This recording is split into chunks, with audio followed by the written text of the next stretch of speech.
What happens when a pope dies? The first to be notified is the Camerlengo, the chamberlain of the Holy Roman Church. More than a messenger, he's the steward of the Church in this time of transition. A cardinal with both spiritual responsibility and administrative power. His most solemn duty? Confirming the Pope's passing. Standing beside the Pope's body, he gently calls the pontiff's baptismal name 3 times. Once, twice, a third time. Silence answers him, and that silence marks the moment. The Pope is declared deceased. In accordance with long-standing Vatican tradition, no autopsy is conducted. A death certificate is issued, and the Camerlengo proceeds to seal the papal apartments. Once a protection against looting, now a safeguard for the Pope's final instructions and personal documents. Then comes a deeply symbolic act, the removal and ceremonial destruction of the Pope's signet, the Ring of the Fisherman.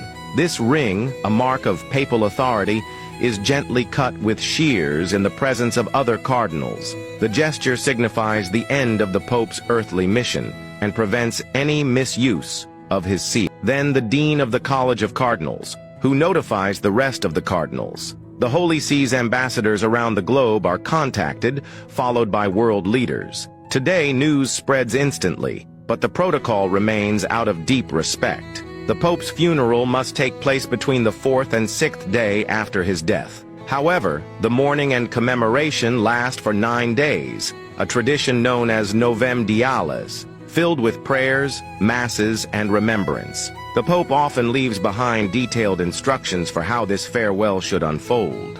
Then, the focus turns to the future. 15 days after the Pope's death, the College of Cardinals begins the ancient process known as the conclave, the election of a new spiritual leader. The word itself means with a key, and that's exactly what happens. The cardinals are sequestered inside the Sistine Chapel, completely cut off from the outside world. No phones, no news, no distractions, just solemn prayer. The conclave begins with Mass. Then the cardinals take an oath to follow the sacred rules, and the voting begins. To be elected Pope, a cardinal must receive at least 2/3 of the vote. After each vote, the ballots are burned, and the world watches the chimney that rises above the chapel. Black smoke signals no decision has been made. White smoke means a new Pope has been chosen. That moment, when white smoke rises, is electric. Bells ring out. The crowd roars. A curtain opens on the balcony of St. Peter's Basilica, and a cardinal steps forward to speak the iconic words, Habemus Papam, we have a Pope.